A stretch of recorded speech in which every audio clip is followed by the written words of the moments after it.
It really is true that playing bar chords is the necessary evil for guitar playing. We use open strings whenever we can. As guitarists, we're lazy, so we like to play those open chords. Whenever we can, we're trying not to bar, but we just can't get around it. If we want to play cool stuff, we're going to have to bar at least now and then. And in this video, I want to show us different strategies that we can use to get a more clean and hopefully less painful bar. We're going to talk about half bars, full bars, slant bars, hinged bars, ways that we can put our body into it instead of having to squeeze the hell out of it with our thumb and our hand. And at the end, I'll show you a bunch of exercises and songs that I recommend to help you get better at barring and get over the fear of bar chords. Before we get started, I want to give you this public service announcement that string action matters. So if you have really high action, there are reasons why you might want to have that, and a lot of classical guitarists like that because you might get more volume and more sustain. The problem there is barring is hard anyway, and you're going to have to press down so much more. I always recommend lowering your action. Yes, it takes away some of your volume and some of the sustain, but the closer we can get those strings to the frets without buzzing, so you got to take it into a repair shop and say, lower the action, make it as playable as possible with minimal buzzing. If you get your action lowered just a little bit, that's going to make it easier to bar and easier to have success with all these strategies that I'm going to talk about in this video. Okay, what is a bar? So a bar is anytime we lay a finger across multiple strings, and it's going to result in having some flatness in the finger. That's barring. Now, it doesn't have to be the index, but at 99% of the time it will be. You could do this, I suppose. That's also a bar. Sometimes you'll see that in notation. Now, rock players do that all the time, right? Not really a bar chord. We don't consider it a bar chord. The full bar would look like this for that A form chord, a D major chord. But I don't think that's a problem for most people, but we'll talk about that too. This is kind of an internal partial bar, but what people have trouble with the most is doing a bar with the index, certainly a full bar, which is across all the strings. A half bar would be half the strings. We might do 4 strings. That'll be notated 4 out of 6, right? 4 out of 6 strings. We might do a 5/6 bar or a full bar. We want to be able to do all of those. The one that I show my students first usually happens when we play the flamenco form Faruca. We go like this. On this A minor chord, we get that F note in here. We can go inward with the knuckle like that, which we'll talk about, or you can kind of go onto the side too, which a lot of books will tell you to do that. I find that only really helps me on a very small half or 2 out of 6 strings bar. Also on this tango, that's for the most part how I introduce to my students the concept of barring. It is different though than doing a complete full bar, but if you haven't seen that, I'm sure you've seen this F chord. It's kind of the first F chord that we learn, and that has the same bar there on 2 strings. Achieving a good clean bar that way is a combination of collapsing your knuckle backwards like this, and then turning a little bit to your left if you're right-handed to make sure that's nice and clean. A slant bar kind of breaks the definition of a bar, or what we thought the definition was. Usually we have a finger going across 1 fret, pressing down multiple strings. But if we go across frets like this, I'm playing an A note here and a G sharp up on top. That is a slant bar. You may have seen that before. I see that in some jazz arrangements. The good thing about this is we don't have to have our finger completely straight, and that's one of the tips I'm going to give you in this video, is that we think that our finger should be absolutely straight, but most of the time, very often, we don't have to have the finger completely straight. It can be a little bit curved, and that takes a lot of the pressure off, and we'll see that coming up. A hinge bar, believe it or not, works like a hinge. If I play this F chord, and then I take the finger just as it is, I don't want to lose pressure on that low note. I want that to ring out, and let's say I want to get this F on top, or even a C note. I can do that. First it's off and then it's on. So that's the hinge aspect of it. But again, like a slant bar, we don't have to be completely straight on that kind of bar. Now when it comes to barring, we have a couple of conundrums to deal with, and that is the bent wrist conundrum and the straight versus bent finger conundrum. It's not what you think. For any style of guitar playing, when it comes to the fretting hand, we want to not bend our wrists out whenever we can. And a lot of times there's no way around it. Like when we're playing, you watch Andy Summers play Message in a Bottle, and his wrist, he's got small hands, his wrist is way out like this, because it kind of has to be to get this stretch. So you can see how bent my wrist is. It's not crazily bent like that, but sometimes we have to do it. Speaking of necessary evils, right? The problem with a bent wrist, though, is it causes a lot of strain. You can injure yourself that way. But whenever we can, we should be trying to relax the wrist. That makes our fingers work a lot better. But when we need to do a full bar, and most of this video is going to be about full bar. That's what people have trouble with the most, is putting it across all 6 strings. When we do this, your wrist kind of has to come out. Now, you can try to straighten your wrist out, but by doing that, we end up bending the knuckle too much. We're going to talk about how we can curve things in a minute. But you do have to have your wrist out, so be careful when you're practicing bars. If we sit here squeezing the neck as hard as we can, which we shouldn't be doing, for a long time, we're going to feel it no matter what. So if you have a bent wrist, that's okay. Just make sure that when you go back to whatever comes next in the song that you're playing, if we have to bar for a moment, make sure that you don't stay in that bent position, and that's hard to do. You need to remember, I need to get back to the default position of not having a bent wrist. Be straight and relaxed. The other conundrum that I think bars present is the fact that we are doing two things at once with our hand, and this is more like a psychological problem than really a technical problem, or I suppose it's both. But what's happening is one finger is straight and the other ones need to be curved, and that is such a mental thing that it takes a long time to get over, because when one finger's straight, they all want to be straight. When they're bent, they all want to be bent, right? So the challenge here is, can you stay curved at these knuckles? I'm holding what you might see is an E form chord. We're going to play A major that way. So these have to be totally curved. I know you know this intellectually, but you have to do it and kind of think about it and realize that this is a paradox and a problem. So one finger is totally straight, the index, and these are curved. Super weird. Easy idea, but just remember that there's these two different types of playing that are happening at the same time, and if you don't combine them together, it's going to be wrong. We really have to keep our fingers that are fretting notes that are not barring. We have to keep them in the mode that they're usually in, of being curved, and that's how we would play anything, and not let the fact that we're straightening the bar finger disrupt those fingers or somehow lead them into thinking that they also need to be straight. Pretty weird idea.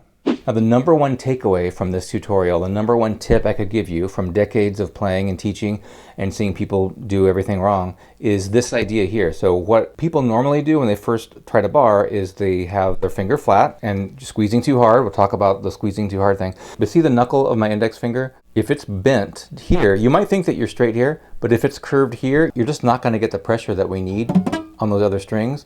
So the idea here is, imagine that you got a tabletop, and the tabletop is the strings of the fretboard, and we want that knuckle to be above, or at least on the same plane as that tabletop. See the big knuckle of my index finger? Don't let it fall below this black line of the fretboard. Let it be above it and on the same plane as the strings and as your fingers. We want a straight line. Look how much I'm bending my wrist now. We want a straight line from this knuckle to the tip of your finger. Don't have that knuckle down below that finger, because you're never going to get a clean bar that way. And that idea of having that big knuckle of your index finger on the same plane as the strings causes us to have to bend our wrist outward a little bit, so that's where the danger can come in. So as you're practicing these bars, I invite you to, and I insist, that you listen past it. When you're practicing barring and everything doesn't sound totally clear, you kind of have to just keep playing. Don't let that bother you. It's not going to sound perfect right away. We're going to get better and better as we work on these ideas for barring. The worst thing you can do is just squeeze it as hard as you can, and even worse, stay in that spot for too long. You're really going to hurt yourself. So this is just a little at a time. We're building up our strength. If you're playing, for example, romanza, and it sounds like this,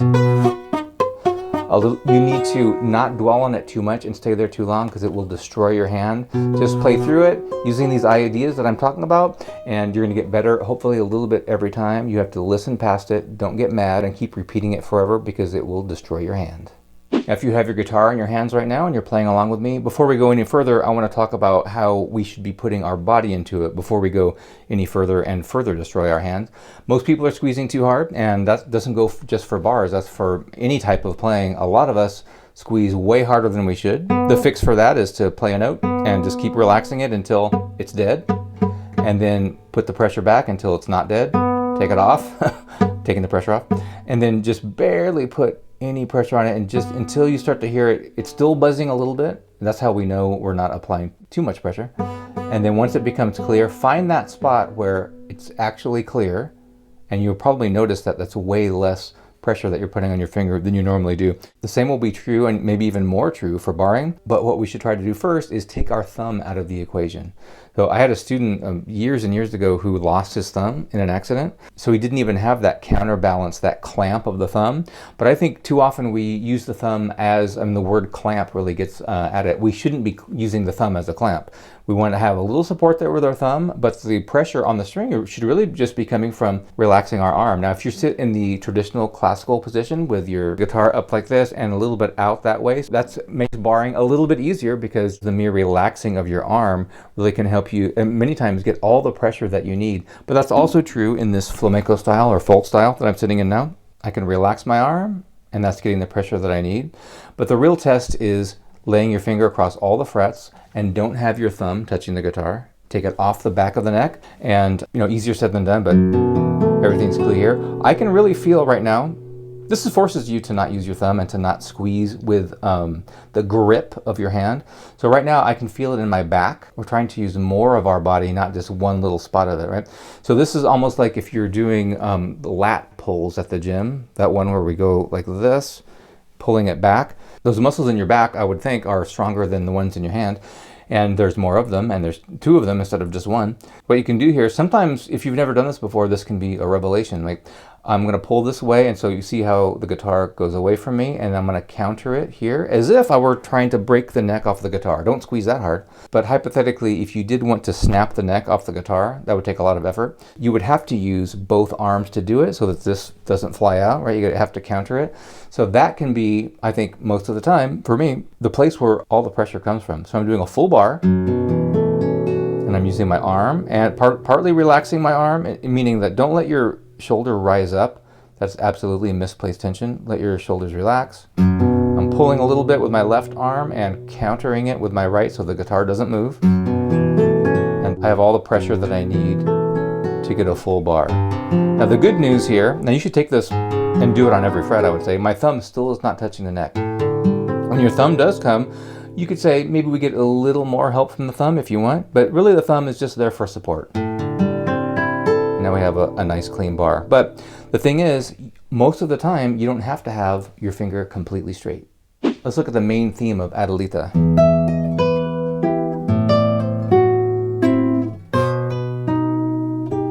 There we go. This bar, we also see the same exact bar in Romanza. If you think about it, we only need pressure on 3 strings, even though this is a full bar. So that's a little bit of a paradox of its own. We need this low E string, and we need the high E string. So that could almost be a complete curved thing like this. See, I'm getting both of those strings, but you can see that I'm not even pressing all the other strings. But you might think we also need it on this string, but we don't because this middle finger is down. So we only need pressure on the 1st string and the 6th string. Now it's easier said than done, but we can get more nuance with our bar where we can let up on certain parts. So I think over time, you'll get better at manipulating little micro sections of your finger where we don't have to have so much tension. So it is possible to do that. Let me prove that to you by playing this. And see, the 5th string and the 4th string, I'm not putting pressure on, just barely, or as little as I can.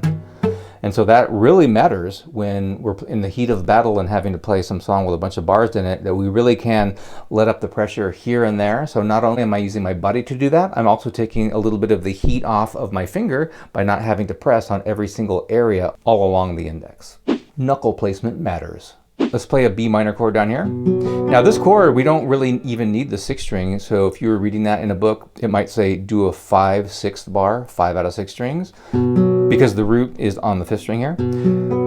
Weirdly, sometimes that can be harder. A lot of times we can bar everything, even though it might say only bar 4 strings or it's only a half bar or whatever. You can bar all of them, and in some ways it can make it easier, and that's because of the knuckle placement sometimes. So depending on how long your finger is or how short it is, everybody's hands and joints and fingers are different. So you really do have to experiment with this on your own to find that sweet spot. And of course I've been doing that forever, so I can go right to it now. But you do have to kind of smear your finger around sometimes to try to find that spot, and it can be different in different positions, depending on what we're doing. So a lot of times I'll find that overbarring, like having my finger come over a little bit too much, can get me the pressure that I need, and sometimes not. So you just have to experiment with that, but I think a really great exercise is just taking a bar. We can kill 2 birds with 1 stone this way and just do any technique on your right hand you can think of. Just doing arpeggios, and move it up 1 fret.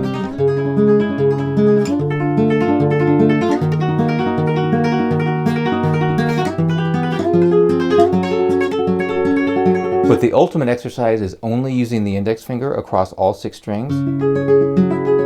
And and making sure everything is clean. Because like I said, most of the time we're not going to have pressure across the entire finger. So the better you get at, I heard a buzz right there, the better you get at doing a nice clean bar across all the strings with one finger, then you're off to the races and you're home free, because most of the time we don't need pressure across the entire finger. Now, even though we can use our arms instead of squeezing so hard with our hand, there is a certain amount of grip strength that we do have to develop in your fretting hand, because no matter how good you get or no matter how long you've been playing, if you have a song that you have to play bars all the way through, your hand's going to hurt at the end. It does take more strength, obviously, right? I think a great way to get into that is to practice, even if your bar isn't totally clear now. I'm playing a G sharp minor chord. I practice half the time just relaxing and doing that. So let's do one actual squeezed bar for every 4 strokes, like this. That gives you 25% grip training practice and 75% relaxation. So that really helps us get into it without destroying our hand. 1, 2, 3, 4. A lot of songs will do that anyway. It's kind of way cooler than strumming it without relaxing, because we get that percussive hit. So. And then start doing it half the time.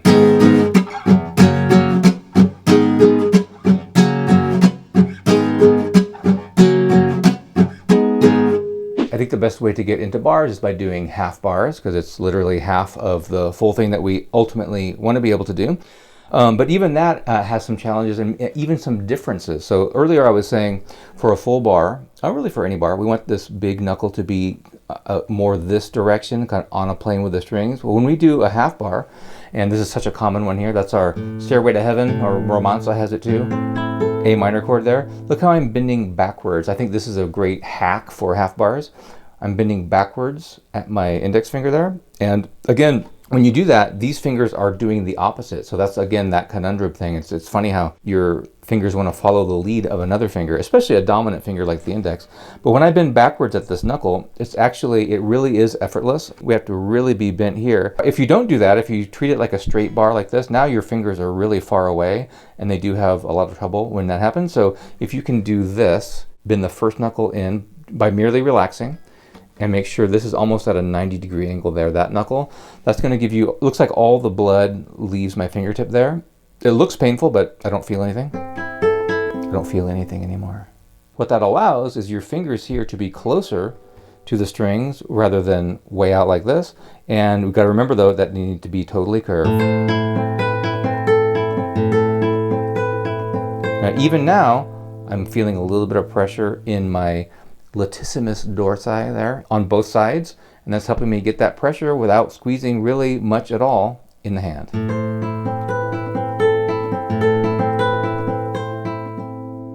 I do want to mention that that would normally be considered a bad habit to do this with your finger. One problem that people do have is doing that when we don't want to do it. So if we're playing a scale, let's say, we don't want your finger to, a lot of times it will happen on your ring finger, bending in like that. That's no good. We want to be firmly on our fingertip.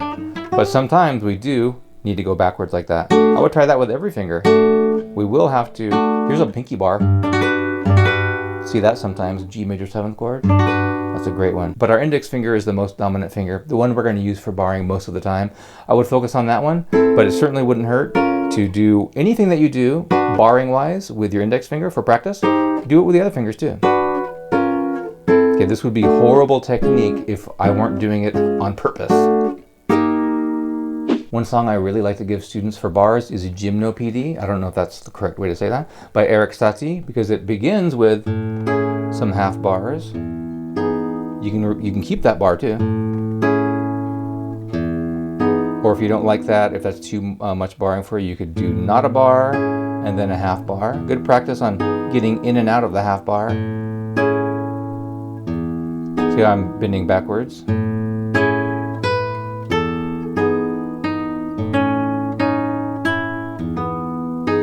And then eventually we start doing full bars in that song, but it's not too much barring like it is with Study in B Minor by Fernando Sor. That's one that you see a lot when it comes to, like, if you cracked open a classical guitar book and they got to the section where we're doing full bars, they probably would give you that study because it's just in the second position, barring all over the place. I don't like that one so much because it's just too much barring, especially at first.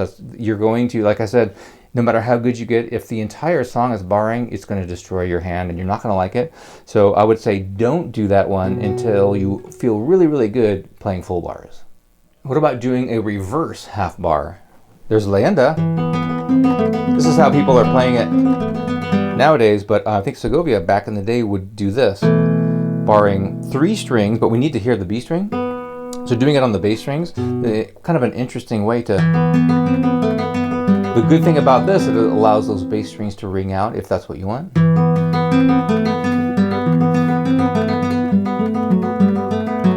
What I think is good about that is not necessarily that in particular, but the more ways that we can bar and the different ways that we can practice it on different string sets, different number of strings and different angles, and mess around with your knuckle, whatever, we just become more adept at getting nuanced in those little, like I was saying, micro sections of your finger and finding the sweet spot for you that's unique to your hands, that's going to give you the maximum amount of success. Now, no matter what you do, bars are going to buzz sometimes, so don't be afraid to correct the bar in the middle of it by not just applying more pressure to it, but even smearing around just a little bit. It might just be a matter of slightly turning in your arm to find that spot.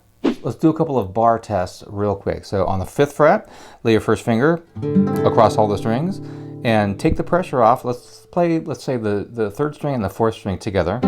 Okay, I do have pressure on those, using not just my hand, but my body, right? Now I'm going to take the pressure off until they're muted, okay? But I still want to maintain the outer strings. So this is a test in subtlety, and like I've been saying, most of the time you don't need pressure over the middle of the bar because another finger will be playing anyway, okay?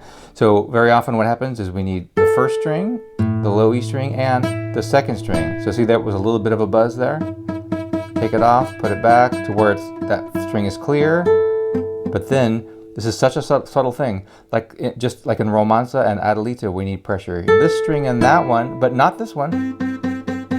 And you might have to move your finger around to find that knuckle spot. You can put the string right in that knuckle crease where we often get the buzz if we don't need it, right? Because very often this finger will be down. Not always. If it's a minor chord, we will need 3 strings. But even then, watch this.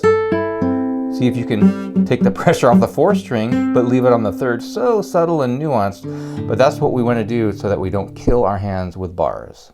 One last exercise, practice playing scales or even improvising while holding a bar down. Some scale shapes lend themselves to barring, for example this one. Okay, we could call that many, many names, the C4 major scale, among many other things. But lay the bar down and play the whole scale. But keep in mind that you don't need the pressure except for when we need to hear that note. Just like the example from a second ago, try to put the pressure where you need it at that moment.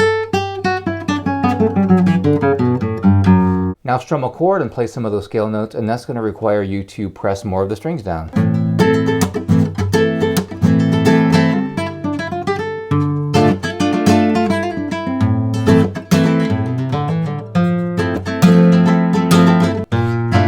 Hinge bar, holding B flat major 7 and getting the A on top.